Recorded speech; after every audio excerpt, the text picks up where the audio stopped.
یہ تمہارے وفادار رہیں گے؟ بتاؤ اولاد غدار کیوں ہوتی ہے؟ آج بڑی سے بڑی اسکول میں پڑھا رہے ہو پھر بھی اولاد غدار ہے، بڑے بڑے شہروں میں بڑے بڑے کالجز میں بیٹھتے ہو پھر بھی اولاد غدار ہے۔ کیوں؟ اس لیے کہ تعلیم تو اچھی ہے لیکن جو حرام کا خون اور حرام کا گوشت ہے وہ وفادار بننے نہیں دیتا کسی کو۔ پہلے اتنی بڑی بڑی اسکولیں نہیں تھی، اتنے بڑے بڑے کالجز نہیں تھے، لیکن اولاد ماں باپ کی وفادار ہوتی تھی، ملک و ملت کی وفادار ہوتی تھی۔ بھائی اولاد کی وفاداری غذا کی بنیاد پہ ہوتی ہے، کالجز اور عمارتوں کی بنیاد پہ نہیں ہوتی، کالجز اور عمارتوں کی بنیاد پہ نہیں ہوتی۔ ایک واقعہ سنیں، بہنیں بھی موجود ہیں ان کی توجہ چاہتا ہوں۔ آپ نے سن رکھا ہوگا حضرت ٹیپو سلطان، بڑا مشہور نام ہے ہندوستان میں، یہی تو اپنی پہچان ہے، ہم جیسے بہادر، ہمارے جیسا کوئی بہادر نہیں۔ وجہ جن کی عقلوں پہ پتھر، جن کے مذہب میں پتھر، جن کے عقیدے میں پتھر، وہ کیا بہادر ہو سکتے ہیں؟ بہادر تو وہ قوم ہے جس کے پاس قرآن ہے، جس کے پاس زندہ رحمان کا عقیدہ، جس کے پاس، ارے ہم سے زیادہ بہادر بھی کوئی ہوا ہے؟ ہمارا نبی اتنا طاقتور ہے کہ زمین پہ کھڑے رہ کر اشارہ کرے تو چاند ٹکڑے ہو جائے۔ بڑے سے بڑا بہادر کاغذ کو اشارے سے ٹکڑے نہیں کر سکا، اشارے سے تو کاغذ بھی ٹکڑے نہیں ہوتا۔ اپنے نبی کی طاقت کا اندازہ لگاؤ، ان کے اشارے سے چاند ٹکڑے ہو گیا۔ طاقت ہمارے یہاں ہے، قوت ہمارے یہاں ہے، اور پھر ہمارے یہاں صدیق اکبر جیسا بہادر، فاروق اعظم جیسا بہادر، عثمان غنی جیسا بہادر، علی مرتضی فاتح خیبر جیسا بہادر، کہ کبھی زنجیر ہلتی ہے کبھی در کانپ جاتا ہے، علی کا نام سن کر اب بھی خیبر سبحان اللہ، صلاح الدین ایوبی جیسا بہادر ہمارے اندر ہے، طارق بن زیاد جیسا بہادر ہمارے اندر ہے، نور الدین زنگی جیسا بہادر ہمارے اندر ہے۔ یہ بہادروں کی ایک فہرست ہے ہمارے پاس۔ تو ٹیپو سلطان بھی بڑا بہادر، جب تک سلطان زندہ تھے انگریزوں کی ہمت نہیں ہوئی کہ کہہ سکے کہ بھارت ہندوستان ہمارا ہے۔ جب سلطان کی شہادت ہوئی تب ان کو ہمت ہوئی کہ آج سے ہندوستان ہمارا ہے۔ آپ کیا سمجھتے ہیں؟ یہ بات بھی بتا دوں، بہادری کب آتی ہے اور بزدلی کب آتی ہے؟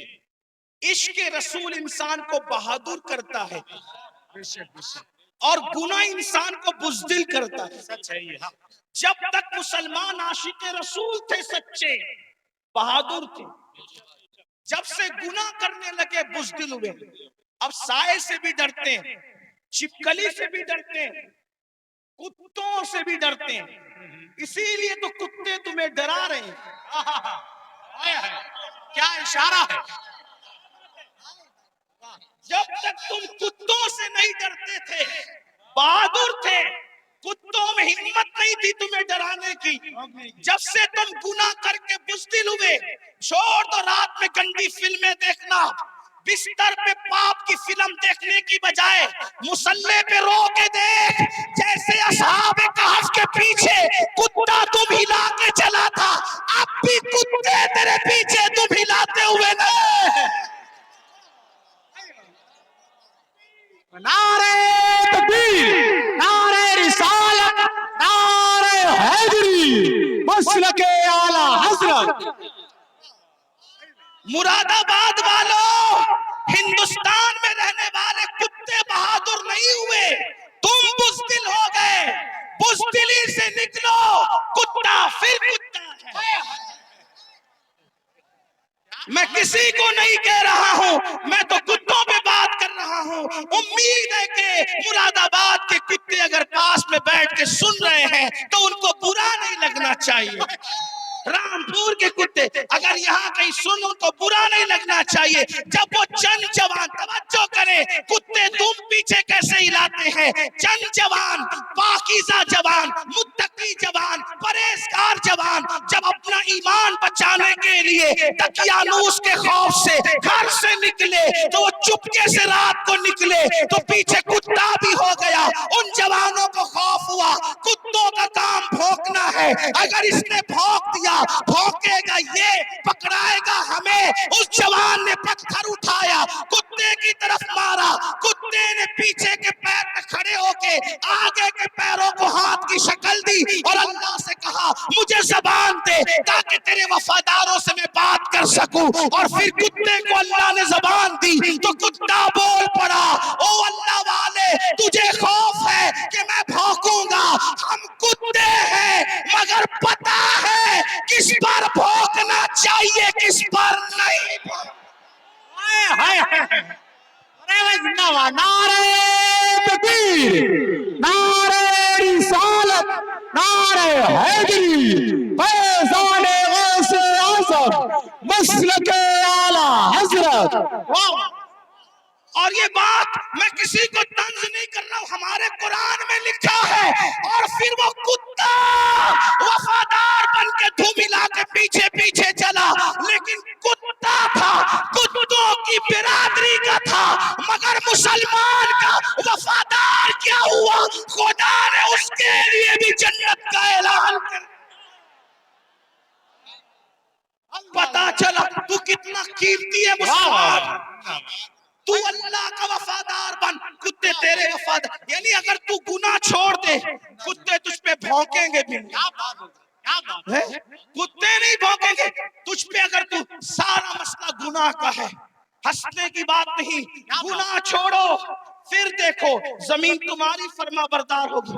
بات دور نکل گئی. عرض کر رہا تھا ایک ایسا وفادار تھا ملک ملت کا جسے فخر ہے ملک کو ملت کو, اس کو دنیا ٹیپو فتح علی کہتی ہے, جسے ہم ٹیپو سلطان کہتے ہیں. بڑا بہادر تھا, جب تک کہ وہ رہا ہمت نہ تھی بزدلوں کی کہہ سکے کہ ہمارا ہے ہندوستان. اسے شہید کر دیا گیا, اس کے بعد کہا ہمارا ہے ہندوستان. تو ایک بات جو کہنے چلا تھا یہ کہ حلال سے وفا پیدا ہوتی ہے, ماں باپ کی, حرام سے نہیں. میں نے سن لے, اللہ اکبر. انگریزوں نے ٹیپو فتح علی سلطان سے کہا ڈیل کرنی ہے, کسی معتمد کو بھیجو بات کریں گے. سلطان کو لگا میرے بھائی سے بڑھ کر میرا معتمد کون ہو سکتا ہے. سلطان نے اپنے چھوٹے بھائی کو بھیجا, جاؤ انگریزوں سے بات کر کے آؤ, انگریزوں سے گفتگو کر کے آؤ, معاملات طے کر کے آؤ. بہنوں کی خاص توجہ, اللہ اکبر. چھوٹا بھائی گیا, جانے کے بعد دیر ہو گئی تو قریبی ندیموں نے, قریبی دوستوں نے سلطان کے کان میں کچھ بات کہی. سلطان کھڑے ہوئے, غصے میں آئے, حالت غصے میں ٹہلنے لگے. اور دیر ہوئی, ٹہلتے ٹہلتے ماں کے کمرے میں جا گھسے. ماں نے کہا میرے لال کوئی پریشانی ہے. ماں سے کہا ماں تمہارے بیٹے نے میری ناک کو خاک میں ملا دیا, ماں تمہارے بیٹے نے میری ناک کو خاک میں ملا دیا. میرے دوست کہتے ہیں معتمد سمجھ کر بھائی کو ڈیل کے لیے بھیجا تھا, بات کرنے کے لیے بھیجا تھا, لیکن وہ انگریزوں سے ہاتھ ملا گیا. ماں بیٹھی تھی, کھڑی ہو گئی. ماں ہوتی ہے, ماں ہوتی ہے. میں قوم کی ان بیٹیوں سے کہنا چاہتا ہوں اللہ اکبر, عورتیں لال قلعہ نہیں بنا سکتی, لیکن لال قلعہ بنانے والا سپوت کسی عورت کا ہی پروردہ ہوا کرتا ہے. عورتیں فاتح بدر و حنین نہیں ہو سکتی, لیکن فاتح بدر و حنین کسی عورت ہی کا تیار کرتا ہوتا ہے. اللہ اکبر. عورت فاتح خیبر نہیں ہوتی, لیکن فاتح خیبر کو جنم دینے والی کوئی عورت ہی ہوا کرتی ہے. تو عورت نے بڑے بڑے انقلابیوں کو پیدا کیا. اگر عورت سچی ہے, دیندار ہے, عاشق رسول ہے, اللہ رسول کی وفادار ہے, اللہ اکبر. ماں ہوتی ہے. سلطان ٹیپو فتح علی کے جملے نشتر کی طرح ماں کے دل میں چپ گئے. ماں اٹھ کے کھڑی ہوئی, کہا سلطان تیرے منہ میں زبان روک, اور گستاخی کی جرات نہ کرنا. تو نے کہہ کیسے دیا کہ میرا بیٹا ملک و ملت کا غدار ہے؟ سن لے، نہ تو غدار ہو سکتا ہے نہ وہ غدار ہو سکتا ہے. تاخیر کسی وجہ سے ہو رہی ہوگی، میرے دودھ کی وفا پر سوالیہ نشان کھڑا مت کر. میرا کوئی بیٹا ملک و ملت کا غدار نہیں ہو سکتا. تھوڑی دیر گزری تھی کہ بھائی آیا اور بہت خوشخبری لے کر آئے. سلطان جب سارے معاملات نپٹ گئے تو ماں کے قدم پکڑ کر معافی کے طلبگار ہونے کے بعد کہا امی میں جیسا مرد متزلزل ہو گیا بہادر، تمہیں اتنا یقین کیسے تھا ماں کہ تیرا بیٹا غدار نہیں ہو سکتا وفادار ہوگا؟ تب ماں نے کہا تھا بیٹا مجھے اپنے آپ پر نہیں رسول اللہ کی نسبت پر یقین ہے. جب میں نے تجھے اور تیرے بھائی کو دودھ پلایا تو کبھی بغیر وضو دودھ نہیں پلایا. ہمیشہ میں نے با وضو مدینے کے تاجدار پر درود پڑھتے ہوئے دودھ پلایا ہے. یہ وضو اور درود کی برکت ہے کہ میری کوئی اولاد ملک ملت کی کبھی غدار نہیں ہو سکتی. سود کا پیسہ کما کر بچوں کو حرام کھلا کر چاہتے ہو تمہارا بیٹا فتح علی بنے؟ یاد رکھنا یہ بہنیں ہیں، سیریل دیکھتے ہوئے بچے کو دودھ پلائے گی، زنا کے مناظر دیکھتے ہوئے دودھ پلائے گی، گندے گانے سنتے ہوئے دودھ پلائے گی. ان کی گود میں صلاح الدین جو بھی پیدا ہوگا ہرگز نہیں. ڈاکو، لٹیرے، بے غیرت، بے حیا، جتنی گندگی کے ٹائٹل ہیں تمہاری کوکھ سے جنم لیں گے. کیوں؟ اس لیے کہ تمہاری گود میں مریم کا تقدس نہیں، تمہاری گود میں سیدہ فاطمہ الزہرا کی حیا نہیں، تمہاری گود میں عائشہ صدیقہ کی پاکیزگی نہیں. کتنی گندگی کرو گے؟ کم سے کم مسلمان ہونے کا تو خیال کرو، کم سے کم آخرت کا خیال کر لو. بات سمیٹتے ہوئے عرض کروں، آپ دیکھیں تو صحیح، اندازہ تو کریں. 8 دن سے مسلمانوں کی جو شریف اور دل میں درد رکھنے والا مسلمان ہے ان کی آنکھوں سے آنسو نہیں خشک ہو رہے. علماء قنوت نازلہ پڑھنے کی گزارشات کر رہے ہیں. قبل اول بیت المقدس کا کیا حال؟ فلسطین کی سرزمین پر مسلمانوں کی پوزیشن. ہم سے زیادہ انٹرنیٹ کا استعمال آپ کرتے، ہم سے زیادہ یوٹیوب فیس بک استعمال آپ کرتے ہو. دیکھو ان کے گھروں کا حال، غور کرو، سوچو، توجہ کرو. نہیں دیکھی وہ کلپیں؟ ایک ماں کے 2 بچے دونوں شہید ہو گئے، اس کی گود اجڑ دی. میں یہاں جو مائیں اور بہنیں موجود ہیں ان سے کہنا چاہتا ہوں کسی ماں کی گود کا درد ایک عورت سے زیادہ کون محسوس کر سکتا ہے؟ لیکن ہم کیا کر رہے ہیں پتہ ہے؟ ہم اتنا بڑا کارنامہ انجام دے رہے ہیں اس میں، فلسطین کے مسلمانوں کے اس میں، کہ جو ویڈیو اور جو کلپیں اور فوٹوز آ رہے ہیں بس ایک دوسرے کو گروپ میں شیئر کر رہے ہیں، دیکھو یہ ہو رہا ہے، یہ ہو رہا ہے. ان کے لیے کیا کیا؟ ان کے دکھ میں کہاں شریک ہو تم؟ بتاؤ. اللہ کے رسول صلی اللہ علیہ وسلم نے فرمایا مومن ایک جسم کی طرح ہوتا ہے، جسم کے کسی بھی حصے کو تکلیف پہنچے پورا جسم تڑپے گا. آنکھ میں اگر کچرا چلا جائے آنکھ روئے گی، دماغ مشورہ دے گا، ہاتھ حرکت کرے گا، پلان بنے گا، کچرا نکالا جائے گا.